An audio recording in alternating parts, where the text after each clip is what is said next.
pessoal, dando continuidade à disciplina Boas Práticas de Manipulação e Controle de Qualidade. Hoje nós vamos falar sobre as boas práticas de segurança e controle de qualidade em análises clínicas, ou seja, em laboratórios clínicos, né? A gente sabe que a área laboratorial também é uma área de atuação nossa, né? De nós farmacêuticos. E a gente sabe que os exames, né, os laudos emitidos por esses laboratórios são as fontes, né, por onde os médicos se baseiam para diagnosticar várias doenças, né? Então, para que esses resultados desses laudos eles sejam liberados, né, com exatidão, né, com precisão, a gente precisa fazer um controle de qualidade desses métodos realizados dentro desses laboratórios para que esses resultados realmente, né, saiam com exatidão e precisão e qualidade e os médicos cheguem a diagnosticar de forma real, né, e eficiente essas enfermidades e assim façam o tratamento das mesmas. Então, iniciando, né, a gente começa falando sobre os estágios da qualidade, né? Então, a qualidade, ela começa, né, com o controle da qualidade. Nós vamos ver o que é cada fase dessa. A garantia de qualidade, o sistema da qualidade e no topo nós temos a garantia de qualidade total. Então, o que é o controle da qualidade, né? São técnicas e atividades operacionais que se destinam a monitorar um processo e eliminar as causas de desempenho insatisfatório em todas as etapas de um ciclo de qualidade, né? Então, para isso, para que se tenha um controle de qualidade, é necessário a implantação de ações sistemáticas de checagem, né? E o que é garantia de qualidade, né? São um conjunto de atividades planejadas e sistemáticas implementadas no sistema de qualidade para garantir que o produto ou serviço atenderá aos requisitos para qualidade. O objetivo, né, da garantia de qualidade é assegurar que o produto ou o serviço final seja adequado às necessidades e satisfação do cliente, né? E o que é um sistema de qualidade?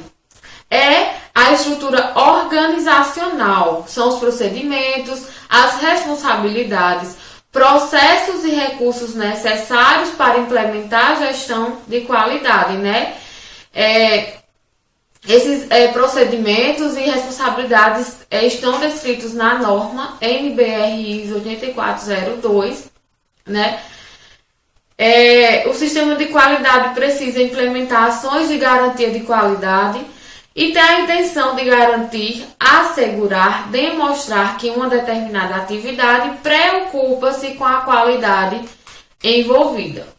A gestão da qualidade total é um processo contínuo de melhoramento que requer a adoção de mecanismos para identificar as necessidades e aspirações, né, dos clientes. Compreende as atividades coordenadas para dirigir e controlar uma organização no que diz respeito à qualidade. Os princípios de gestão de qualidade devem estar incorporados a todas as atividades executadas pelo laboratório.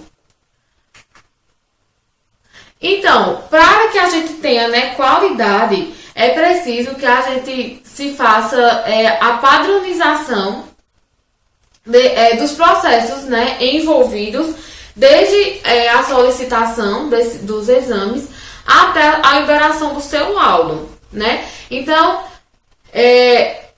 essa etapa que vai desde a solicitação do exame até a liberação do laudo é dividida em 3 etapas, né? A etapa pré-analítica, que é aquela etapa onde vai desde a solicitação do exame, né, a orientação para o paciente fazer, digamos, uma dieta, um jejum, né, em caso de de exames necessários de jejum e toda aquela orientação pré-exames, né? Nessa fase ainda a gente pode citar a coleta adequada, né? E o armazenamento até a etapa analítica, que é a segunda etapa, que é a de realização do exame, propriamente dito. E depois disso, a etapa pós-analítica, que é aquela onde a gente vai validar os dados, né? A gente vai analisar se esses dados realmente são dados exatos, né? São dados com linearidade. E aí, a gente poder liberar esse laudo. A gente vai ver mais adiante todos os processos envolvidos no controle de qualidade até a gente poder liberar um laudo, né, com segurança. E após analisar esse laudo, e analisar e liberar, né, esse laudo, chega até o médico e o médico vai fazer a análise e dar, né, sua opinião com relação a fazer um diagnóstico, né, baseado nas informações desse exame, né? A etapa pré-analítica é uma etapa um pouco complicada relacionada às outras, né? Porque a etapa analítica e pós-analítica, ela é realizada internamente, né, dentro dos laboratórios, então fica mais fácil da gente fazer. Já a etapa pré-analítica é uma etapa que depende um pouco do cliente, né, do paciente.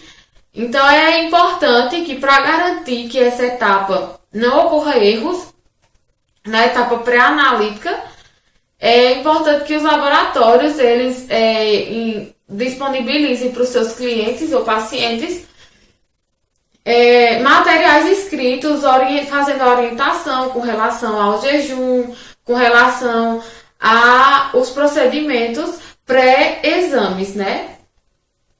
Então, a padronização no laboratório clínico tem a finalidade de prevenir, né, detectar, identificar e corrigir erros ou variações que possam ocorrer em todas as fases e realizações dos testes.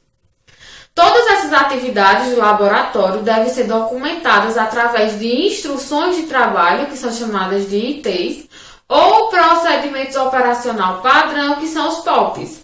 Esses dois, né, documentos devem ser aprovados e colocados à disposição do corpo técnico de apoio, né? Então, todos esses procedimentos, né, devem estar descritos nesses dois documentos e devem estar à disposição do corpo técnico de apoio. Há diversos fatores pré-analíticos que podem provocar erros e variações nos resultados dos exames, né? Então, a gente agora vai falar um pouco sobre a padronização dos processos pré-analíticos, né? Aqueles que precedem a realização do exame, que vai desde a solicitação, né, do exame pelo médico até basicamente a coleta. Então, a gente sabe que existem alguns fatores que podem provocar erros durante esses processos, né? Um é a identificação do paciente no horário da coleta, né? A gente pode identificar o paciente de forma errada, coletar uma amostra, né? E identificar com o nome de outro paciente, e isso vai gerar um erro gravíssimo. A preparação do paciente, né? A gente tem que analisar vários fatores com relação a esse paciente. A gente tem que saber se esse paciente realmente fez um jejum adequado, se esse paciente, às vezes, ele pode tá tomando alguma medicação que venha a alterar alguns tipos de exames. Então, são todas perguntas, né, que devem ser realizadas ao se fazer a coleta de uma amostra, né? A coleta das amostras, né, vai depender da identificação, da forma que foi coletada, que é tudo isso que eu já estou falando, o horário de coleta, né, se o tempo que esse paciente vem fazendo o jejum, a forma de manipulação do material coletado. Então aqui eu trago algumas variações, né, que podem ocorrer devido à obtenção, preparação e armazenamento errado das amostras, né? Por exemplo, a indicação incorreta do paciente, né, como eu falei, a gente coleta o material de um paciente e identifica com o nome de outro. Troca de material também se encaixa, né, nesse quesito de indicação incorreta. Indicação incorreta de exame também, né? O médico pode indicar um exame e para diagnosticar uma doença e indicar um exame errado. Contaminação da amostra, erro por hemólise, né? Êxtase prolongada, que é no caso quando a gente coloca, né, o torniquete e passa muito tempo. Isso pode alterar algumas enzimas, né? E também pode ocorrer a hemólise, né? Que é a quebra das hemácias. O outro erro é a homogeneização incorreta, centrifugação, conservação inadequada, erro no emprego de coagulantes. Modelo de instrução de trabalho para coleta de amostras biológicas, né? Então, aqui o que deve conter nas instruções de trabalho para a coleta de amostras biológicas, né? Então, primeiro a gente tem que descrever como é feita a preparação do paciente, o material a ser colhido, o horário da coleta, identificação efetiva do paciente, tem que estar descrevendo como é feita essa identificação, como é feita a identificação correta da amostra colhida, né? Os cuidados especiais que são utilizados durante a manipulação, o armazenamento dessas amostras, como é feito o descarte seguro do material empregado na coleta, o preenchimento correto do cadastro do paciente, né? Então são todos parâmetros que devem ser descritos nas instruções de trabalho, né? Que devem vir descrevendo como é feito, né, como é realizado esses parâmetros. A padronização dos processos, no caso agora, analíticos, né, que são aqueles que já se diz respeito ao exame propriamente dito, né, dentro do laboratório. Os métodos analíticos, antes de serem implantados na rotina laboratorial, devem ser analisados em relação aos seguintes critérios. Confiabilidade, né? Esses métodos, eles são precisos, eles são exatos, esses métodos têm sensibilidade, né? Especificidade, tem linearidade. Então, para que um método tenha confiabilidade, ele precisa ser preciso, exato, sensível, específico e linear. Um outro critério é a praticidade, né? O volume e tipo da amostra deve ser analisado, a duração do ensaio, a complexidade metodológica, a estabilidade dos reagentes, robustez, necessidade de equipamentos, custos e segurança do pessoal. Outras variáveis importantes, né, nos processos analíticos que também devem ser cuidadosamente monitoradas são a qualidade da água, que a gente vai ver mais adiante, né, como é feito o controle de qualidade dessa água laboratorial, a limpeza das vidrarias, a calibração dos dispositivos de medição e ensaio, né, como pipetas, vidrarias, equipamentos, devem estar devidamente, né, calibrados. Modelo de instrução de trabalho para procedimento analítico, né? Então, já na fase analítica, a gente tem que ter outro modelo de IT, né? De instrução de trabalho. Nesse modelo, né? Deve estar o nome do procedimento, né? Que procedimento vai ser esse. A gente sabe que tem vários procedimentos realizados dentro do laboratório, tem que estar descrito o nome desse procedimento.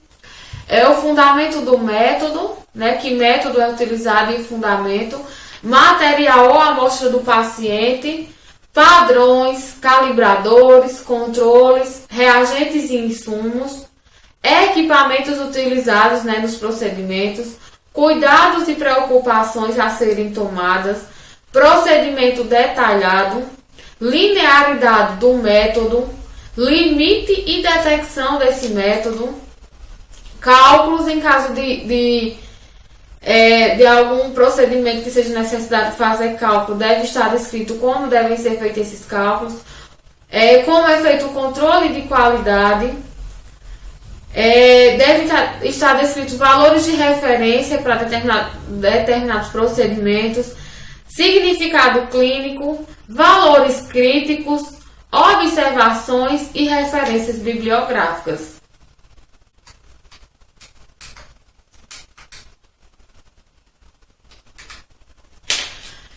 Padronização dos processos pós-analíticos, né? Agora a gente viu os processos pré-analíticos, que é aqueles que precedem os exames. A gente viu os processos analíticos, que são aqueles que durante, né, utilizados no procedimento para realizar o exame. E agora a gente vai ver a padronização dos processos pós-analíticos, que são aqueles após a realização do exame, para a gente poder validar esse exame e liberar o laudo, né? Então, os processos pós-analíticos consistem nas etapas executadas após a realização do exame, né? E inclui o cálculo dos resultados, a análise de consistência dos resultados, a liberação dos laudos, armazenamento de material ou amostra do paciente, transmissão e arquivamento de resultados e consultoria técnica.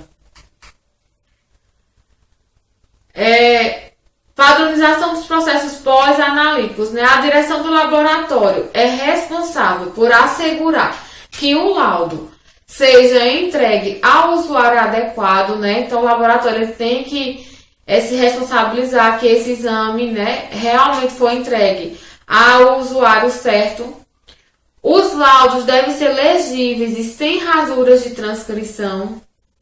Os dados dos laudos são confidenciais, né? Devem respeitar a privacidade do paciente e manter sigilo sobre os resultados, né? Então é antiético os laboratórios divulgarem laudos sem ser ao cliente, né? O dono do exame. Os resultados devem ser liberados em prazos especificados e expressos preferencialmente nas unidades do Sistema Internacional de Medidas. No laboratório devem permanecer cópias ou arquivos e laudos para posterior recuperação, se necessário, né? Então, o laboratório deve guardar as cópias e os arquivos desses laudos para, caso necessário, né, possa recuperar. Os laudos devem ser recuperados enquanto forem clinicamente relevantes. Deve existir uma IT, né, uma instrução de trabalho, para emitir, datar e assinar os laudos dos exames realizados, seja na rotina, nos plantões ou nas emergências, se aplicáveis. Também é importante ter procedimentos para a transmissão de laudos por fax, telefone, internet ou outros meios, né? E aqui o que deve conter, né, em um laudo.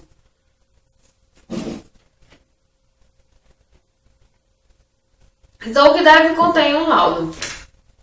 Tem que conter dados do laboratório clínico, né? O nome, o endereço completo, número do registro no conselho profissional, responsável técnico, né, com seu registro no conselho profissional.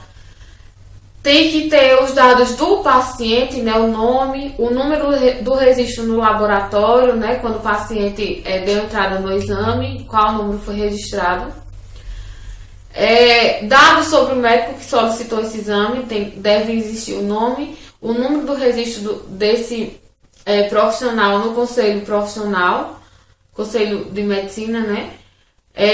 O material, a amostra do paciente, né? Então tem que ter dados relacionados ao material e à amostra, o tipo de amostra, de material coletado, a data que foi coletada, a hora da coleta ou recebimento quando aplicável, né? Quando a amostra ela vem de algum posto de coleta e chega ao nosso laboratório, ela também tem que ser datada, a data e a hora que esse material que o laboratório recebeu esse material, e também deve vir datado do posto de coleta a data e a hora que foi coletada, né? Do resultado do exame, né? Tem que ter alguns. O resultado do exame deve vir o nome do analito, né? Ou seja, o que foi analisado, o resultado, a unidade, nome do método que foi utilizado para chegar a tal resultado, intervalo e referências e a data da liberação desse exame. E ainda deve ter, né, dados sobre o responsável técnico, que será a data e o número do conselho profissional e a assinatura do responsável técnico, ou seja, do biomédico ou bioquímico, né, responsável pela liberação, né, realização e liberação desses exames. Alguns erros, né, podem estarem presentes na realização desses exames. Então, agora eu vou citar alguns erros que podem ocorrer na fase pré-analítica, né? Na fase pré-analítica, podem ocorrer erros desde a solicitação dos exames, né? Desde que o médico pode ter uma escrita ilegível, interpretação errada do exame, né? O médico escreve alguma coisa e a gente interpreta de forma errada e realiza um exame, o qual não foi solicitado, pois a gente não soube interpretar. Erro na identificação do paciente, como eu já falei, né? Falta de orientação por parte do médico, onde o médico não orienta o paciente os cuidados, né, que devem ter pré-exames, ou falta de orientação por parte do próprio laboratório para determinados exames, né? Erros na coleta da amostra. Então, identificação errada do paciente, troca de amostras, paciente não preparado corretamente, né? O paciente que não foi orientado lá na solicitação, nem o laboratório na hora da marcação do exame. Então, esse paciente, ele faltou um jejum, horário da coleta está incorreto, uso de anticoagulante errado, volume de amostra inadequado para o exame, né? Tem exames que a gente precisa de um volume determinado, então se a gente coletar menos, a gente não vai conseguir fazer a realização desses exames. Hemólise, lipemia intensa, transporte e armazenamento incorreto, né? Então são todos erros que potencializam os resultados errôneos, né, na fase pré-analítica. Os erros potenciais que podem ocorrer na fase analítica, né, são trocas de amostras, erros de pipetagem, né, as pipetas não estarem calibradas, molhadas, volume incorreto, ou seja, a gente lá na fase pré-analítica coletar, né, um volume que não seja possível a gente realizar esses exames. Vidrarias e recipientes mal lavados também causam erros.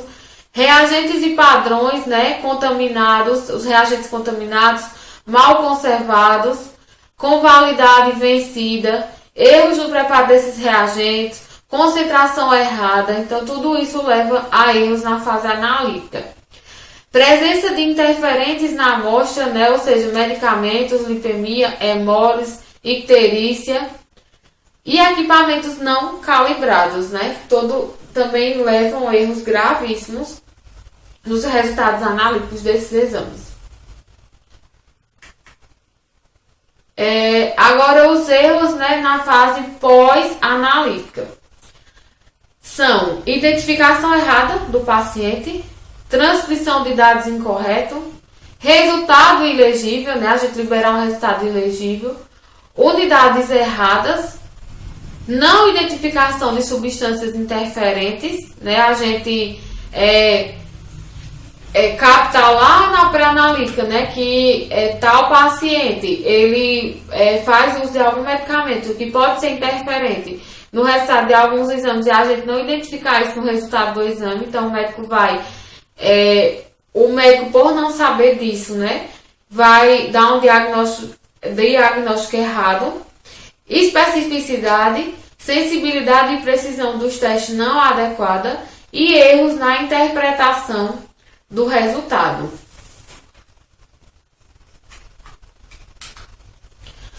Então aqui, né, eu trouxe esse quadro mostrando pra gente a frequência de erros nos processos de diagnóstico, né? Então, a fase onde a gente observa no quadro, que é a fase onde mais a gente observa erro, é na fase pré-analítica, né? Então, 46 a 68% dos erros estão na fase pré-analítica, né? Onde ocorre erro relacionados ao tempo de jejum, a êxtase venosa prolongada, a flebotomia inadequada, né? Requisição incorreta, perda de requisição, né? O laboratório perder a requisição do exame do paciente, transporte inadequado, identificação errada do paciente, interpretação errônea da requisição, centrifugação inadequada, né? E entre outros fatores que a gente já vem citando desde o início da aula, que levam a esses erros, né? E a fase pré-analítica é a fase onde mais ocorre esses erros. Eu acho que um dos principais fatores é ser uma fase, né, que ocorre antes, né, do laboratório, né, até o tempo de jejum, toda aquela orientação que é feita ao paciente, né? Esse paciente pode não ser orientado ou não seguir as orientações e isso levar a ocorrer esses erros, né? 7 a 13% dos erros estão na fase analítica, né? Pode ocorrer falha no equipamento, perda das amostras, troca na identificação da amostra, contaminação entre uma amostra e outra, né? Então, ocorre também alguns erros desse tipo. E a fase pós-analítica, que representa, né, o segundo lugar em erros, que está entre 19% a 47% dos erros, né?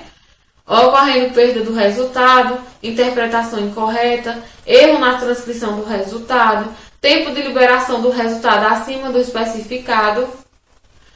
Então, todos esses são erros que podem ocorrer dentro dos laboratórios e a gente precisa, né, de validar, padronizar, né, procedimentos para que esses resultados, a gente tenha um controle desses procedimentos, dessas fases e poder liberar, né, resultados precisos e exatos. Então, como a gente validar um processo, né? Alguns processos são válidos simplesmente pela eficiência da forma pela qual eles são controlados e documentados. Já processos como controle de umidade e temperatura dos ambientes devem ser associados a programas de calibração dos equipamentos de medição. Por onde começa a validação, né? Então, é recomendável começar a validação pelos processos mais problemáticos, né? Aqueles falhos. E os novos, que são os desconhecidos. Enquanto a função de validar pode ser atribuída a departamento interno específico distribuída entre os diversos setores da empresa. No setor farmacêutico, a validação é exigida pelas boas práticas de fabricação. Para validarmos métodos analíticos, utilizamos parâmetros essenciais na utilização desse método, como exatidão, precisão, robustez, especificidade, linearidade e sensibilidade. Então, se eu perguntar, né, quais parâmetros essenciais são utilizados para a validação dos métodos analíticos, vocês vão me responder exatidão, precisão, robustez, especificidade, linearidade e sensibilidade. O que é exatidão, né? A exatidão, ela diz respeito ao grau de concordância entre os resultados encontrados pelo método e o valor aceito como referência, né? Então é uma comparação que é feita entre o resultado encontrado e o valor de referência, né? E a gente observa se esses valores estão em concordância, né? E como é feito o cálculo, né? A exatidão é igual à concentração média experimental dividido pela concentração teórica vezes 100. A gente vai ter o resultado, né, da exatidão em porcentagem. A precisão é o grau de repetibilidade e reprodutividade entre valores obtidos em análises individuais, né? Então é feito o coeficiente de variância, é calculado, né, o desvio padrão dividido pela média vezes 100, né? Então se a gente tem a precisão, a gente vai repetir, né, as análises e fazer uma média. A partir dessa média a gente calcula, né, desvio padrão dividido pela média vezes 100 e a gente vai ter a precisão. A robustez é a medida da sua capacidade de permanecer inalterado sob pequenas variações nas condições de ensaio. Relaciona-se com a precisão e a sua sensibilidade. A especificidade, né, é obtida, né, a partir do teor de solução padrão dividido pelo teor de solução da amostra vezes 100. Né, é a capacidade que o método tem de avaliar de forma inequívoca uma determinada substância em uma mistura complexa. E a linearidade diz respeito à capacidade do método de fornecer resultados diretamente proporcionais à concentração da substância em exame dentro dos limites de variações desejados que definem a faixa de aplicação ou intervalo de atuação. Então a validação, né, ainda tem outro parâmetro que é a sensibilidade. A sensibilidade é a capacidade de um determinado método analítico distinguir com determinado nível de confiança duas concentrações próximas.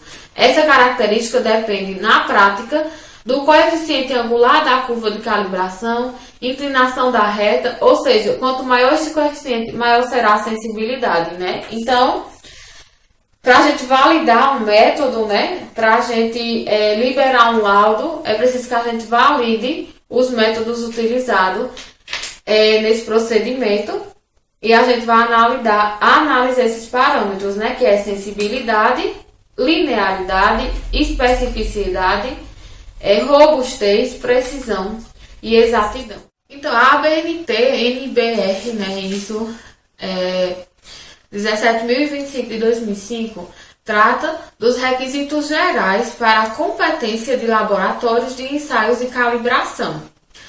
Então, essa norma, né, trata de diversos aspectos que o laboratório deve seguir, como o laboratório ele deve ter, né, pessoal gerencial e técnico que tenha autoridade e recursos necessários para desempenhar suas tarefas, incluindo implementação, manutenção e melhoria do sistema de gestão, ter políticas e procedimentos para assegurar a proteção das informações, nomear um gerente de qualidade que deve ter responsabilidade definida para assegurar o sistema de gestão de qualidade, aprimorar continuamente a eficácia do seu sistema de gestão. Além disso, o laboratório deve ter um programa e procedimento para calibração dos seus padrões de referência.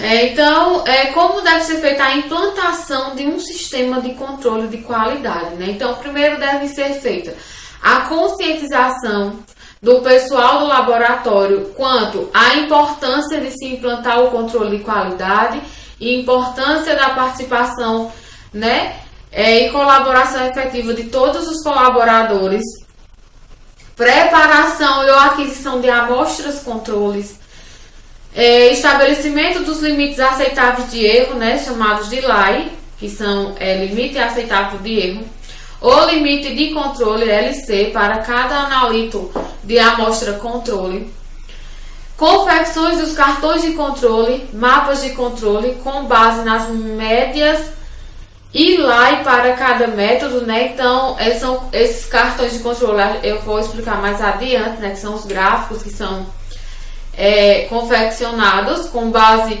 nessas médias e na LAI, né? Nos limites aceitáveis. Lançamento diário dos resultados obtidos com as análises da amostra, controle no cartão de controle. Exame diário de cada cartão de controle para reconhecer os resultados dentro do controle e fora do controle. Análise das possíveis causas e resultados fora de controle, reagentes, padrões, equipamentos e etc. Correção das causas de resultados fora de controle quando ocorrem. Exame semanal e mensal dos cartões de controle para detectar tendências, desvios, perda de precisão, perda de exatidão e, quando detectados, proceder às correções indicadas e tomar as providências para evitar novas ocorrências, né? Então, todos esses parâmetros devem ser seguidos para se implantar um sistema de controle de qualidade dentro de um laboratório. Então, a gente tem dois tipos de controle, né? O interno e o externo. O controle interno de qualidade é o controle intralaboratorial, né? Que consiste na análise de amostras, controle com valores conhecidos para avaliarmos a precisão dos ensaios realizados. Através do controle interno, pode-se avaliar o funcionamento confiável e eficiente dos procedimentos laboratoriais para fornecer resultados válidos que possam contribuir eficazmente no estabelecimento do diagnóstico. Os resultados dos controles são comparados com os limites aceitáveis de erros, né, com o LAI. Quando os valores encontrados na amostra estão dentro dos limites aceitáveis, concluímos que o método analítico está funcionando adequadamente.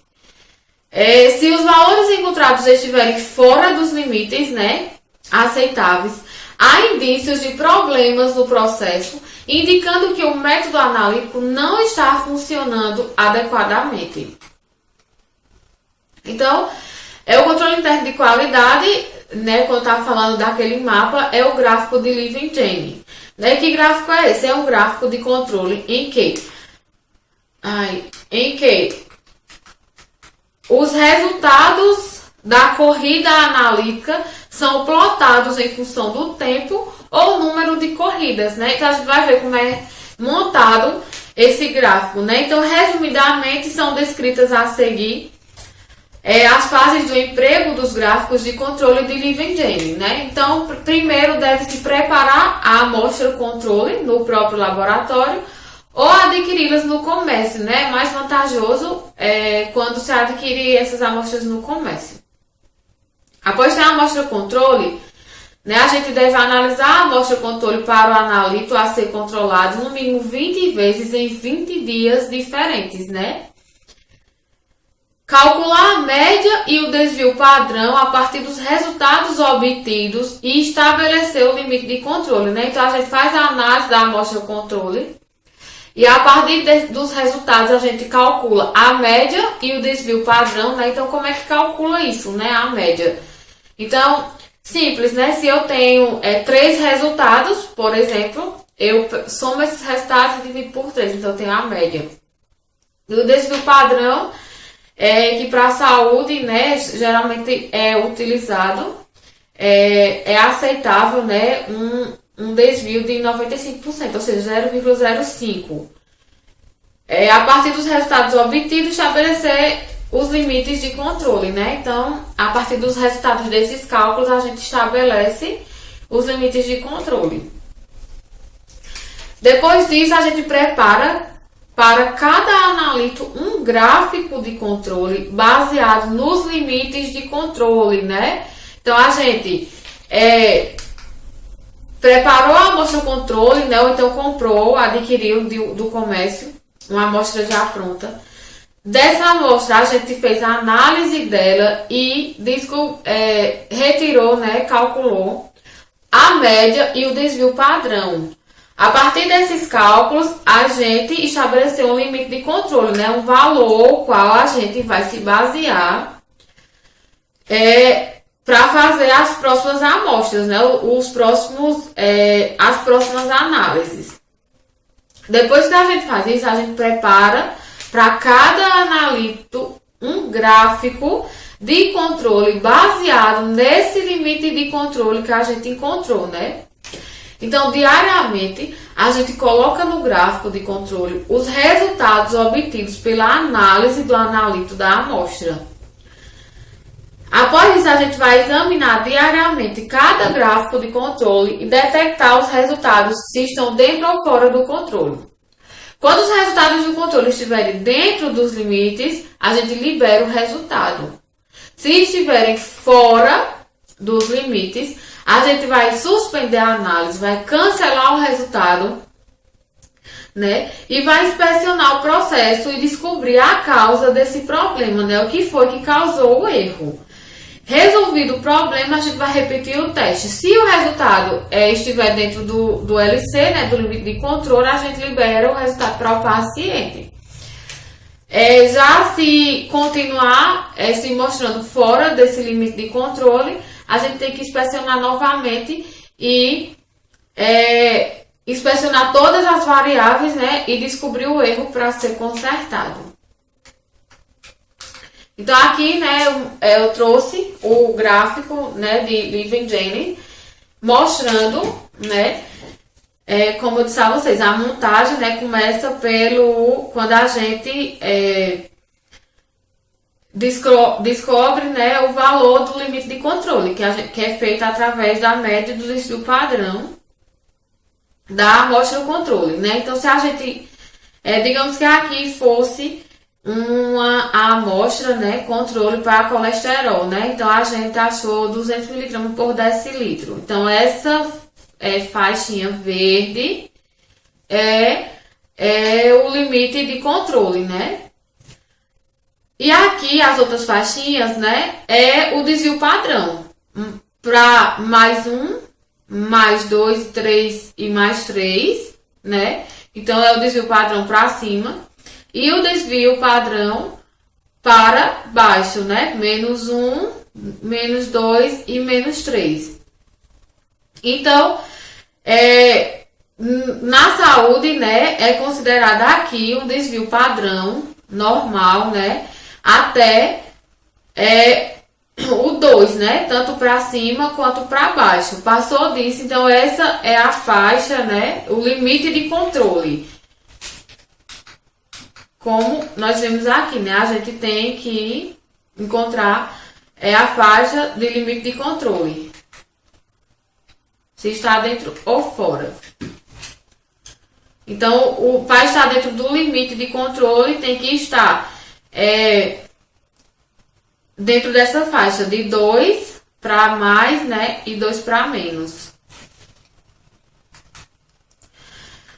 Então, feitas as 3 avaliações, né? A avaliação diária, a semanal e a mensal. A diária, essa verificação dos resultados dentro ou fora da line, né? Do limite aceitável. Porque, na verdade, a faixinha verde é o limite de controle. E o desvio padrão são os limites aceitáveis, né? A gente aceita um desvio, né? De até 2 para mais, né? E 2 para menos. Aqui, a gente vê essa numeração de 1 a 20, né? São os dias que eu realizei os meus testes, né? Dia 1, dia 2 até dia 20, né? Então, aqui é a corrida analítica. E a gente vai começar a plotar aqui, né? No dia 1, qual resultado eu obtive, né? Então, se eu obtive 200, eu vou colocar um pontinho aqui.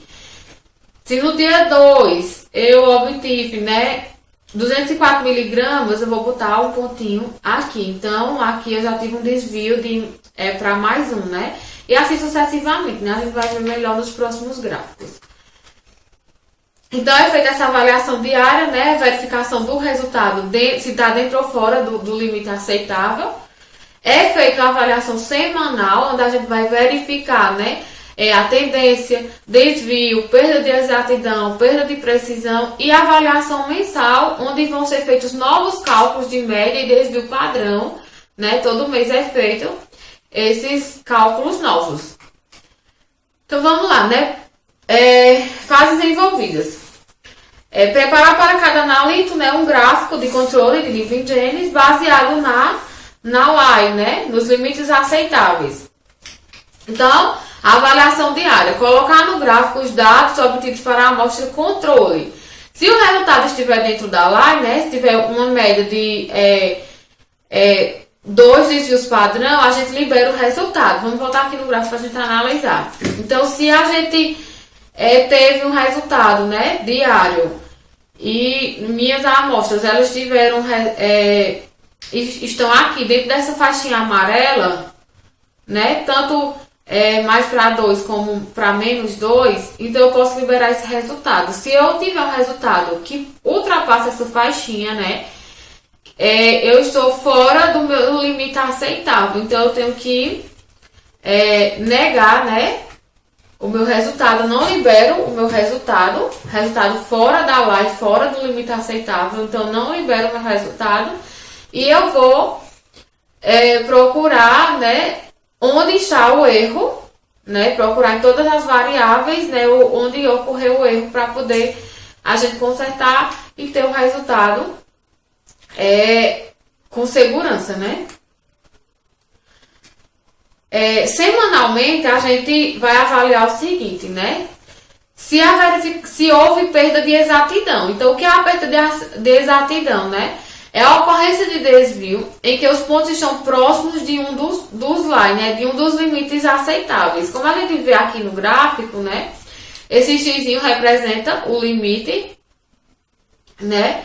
E aqui mais 2S menos 2, né? Para mais e para menos os limites aceitáveis.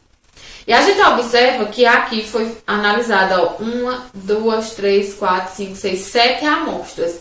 As 7 amostras, elas se mostraram bem, né, no limite aceitável. Então aqui, isso aqui, esse resultado, né, tanto se tivesse aqui como podia estar aqui para menos 2 também, né? Então isso aqui mostra uma perda de exatidão.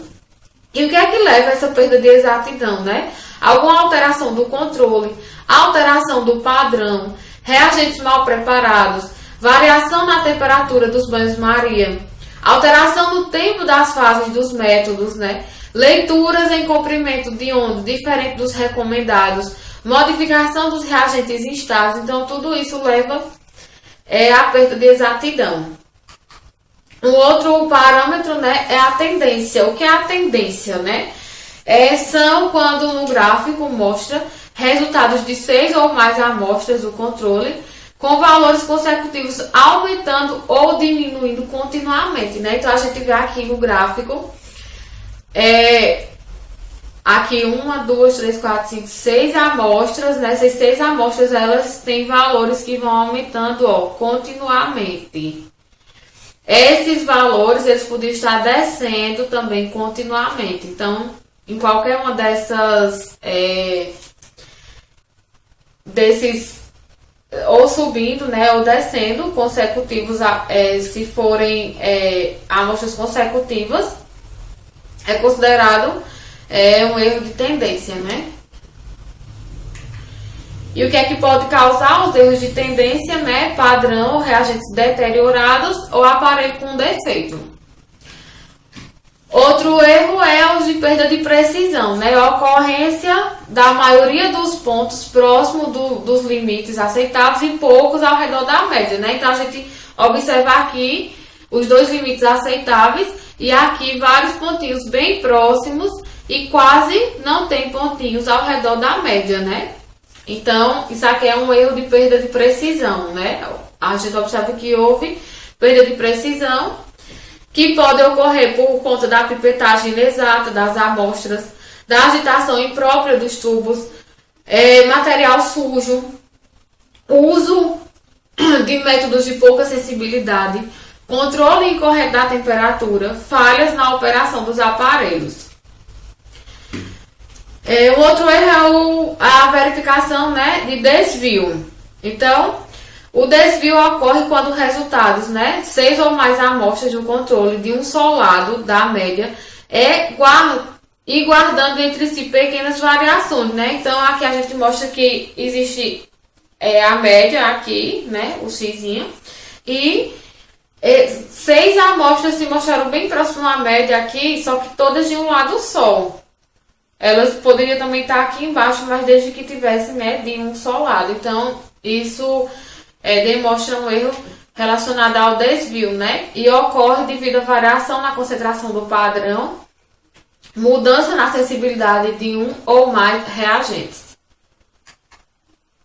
E a avaliação mensal, né? Mensalmente, a gente deve calcular uma nova média, um novo desvio padrão, um novo coeficiente de variação dos resultados. As variações significativas sugerem correções nos reagentes, determinação de novos valores, né? Se a gente vai calcular novos valores, a gente determina novos valores de média, de desvio e de coeficiente de variação para as amostras controle. O Westergaard, né, ele veio aprimorando, né, esse gráfico de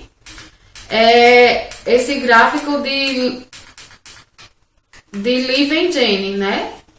Então ele, cadê o gráfico? Aqui. Então esse gráfico, né, a gente vê que ele vem baseado nos parâmetros de tendência, desvio, perda de exatidão e perda de precisão.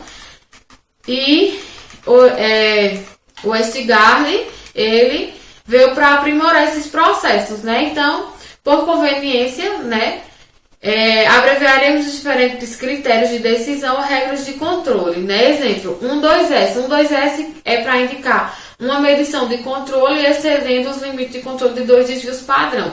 A gente vai ver mais detalhado aqui, né? O que é que significa esse 1,2S. Notação das regras, né? Então, o 1, nessa regra de Westergaard, significa, né, representa o número de resultados do controle que excede o limite de tolerância especificado, né? Então, aqui representa o tanto de controle que eu fiz, né? O número de controles que eu fiz, quantas amostras eu fiz o controle e elas passaram do limite de tolerância.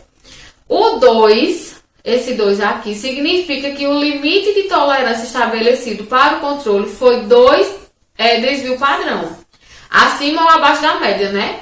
E o S significa desvio padrão. Então, se eu tiver 1,2S, eu estou dizendo que uma amostra teve 2 desvios padrões. Se eu tivesse aqui 2, eu teria 2 amostras obtiveram 2 desvios padrões. Ou então, se eu tivesse aqui um 3, uma amostra obteve 3 desvios padrões. Regras, né, de Westergaard. Então, dados, né? 1,2S. 1,2S eu quero dizer que em uma amostra eu tive 2 desvios padrões. Em uma eu tive 3 desvios padrões. Em 2 amostras eu tive 2 desvios padrões, né? R4S quer dizer que eu tive 2 amostras com 2 desvios para cima e 2 desvios para baixo. 4.1S 4 amostras eu tive desvio em 4 amostras eu tive desvios padrões, né, para 1 e assim sucessivamente. Então, o Westergaard, né, ele diz o seguinte, que se em uma amostra eu tenho desvio padrão, né, para 2, eu tenho que analisar se em outra amostra eu tenho 3 desvios, né? Se eu não tiver 3, essa amostra ela tá sob controle, ela pode ser liberada. Se eu tiver 3 desvios padrão, né? Então, essa amostra ela tá fora de controle e ela vai ser rejeitar seus resultados. Se não tiver um 3S, eu posso tanto liberar ela, né? como eu posso analisar ainda se ela vai ter dois, né, desvios padrões para 2S. Se sim, a amostra é rejeitada. Se não, eu sigo as minhas análises, né, e vejo se ela vai dar R4S. Se sim, eu rejeito. Se não, eu analiso para ver se 4 amostras vai ter pelo menos um desvio padrão, né? Se sim, é necessário manutenção preventiva. Se não, eu sigo para ver se vai ter 10 XM, né? Se sim, rejeita a manutenção preventiva dos aparelhos. Se não, essa amostra ela pode ser liberada, né? Os resultados para o paciente.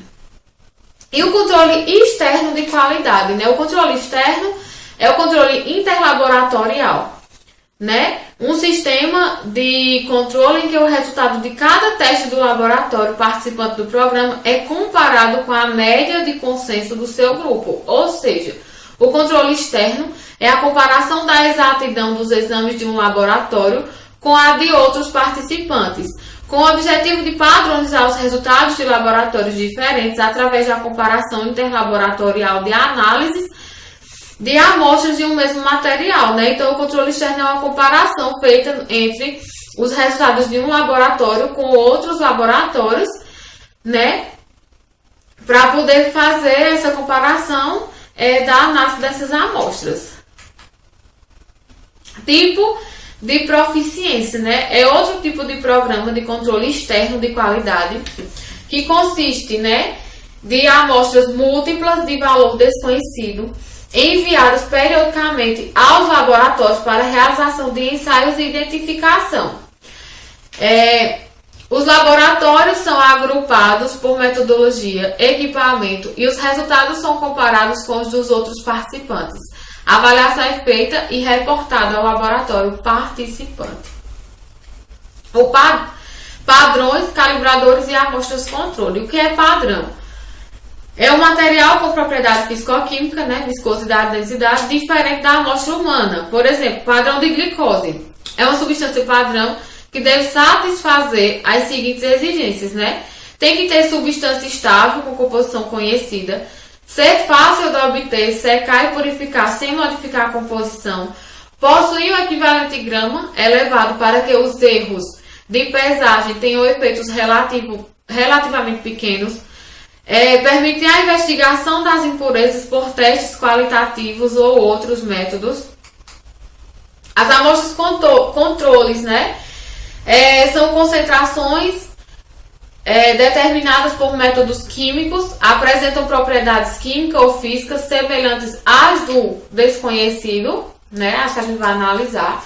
O calibrador é o material com propriedades físico-químicas mais próximas da amostra humana, sendo utilizados em analisadores automáticos. Água é reagente no laboratório clínico, né? Então, a água como reagente, né, é um suprimento de menor custo. Talvez por este motivo sua qualidade seja tão negligenciada, apesar de ser um reagente importante e o mais utilizado, né? Então, é importante também que a gente faça o controle de qualidade da água dos laboratórios. No laboratório clínico, a água é utilizada como reagente químico e por isso é denominada água pura, né?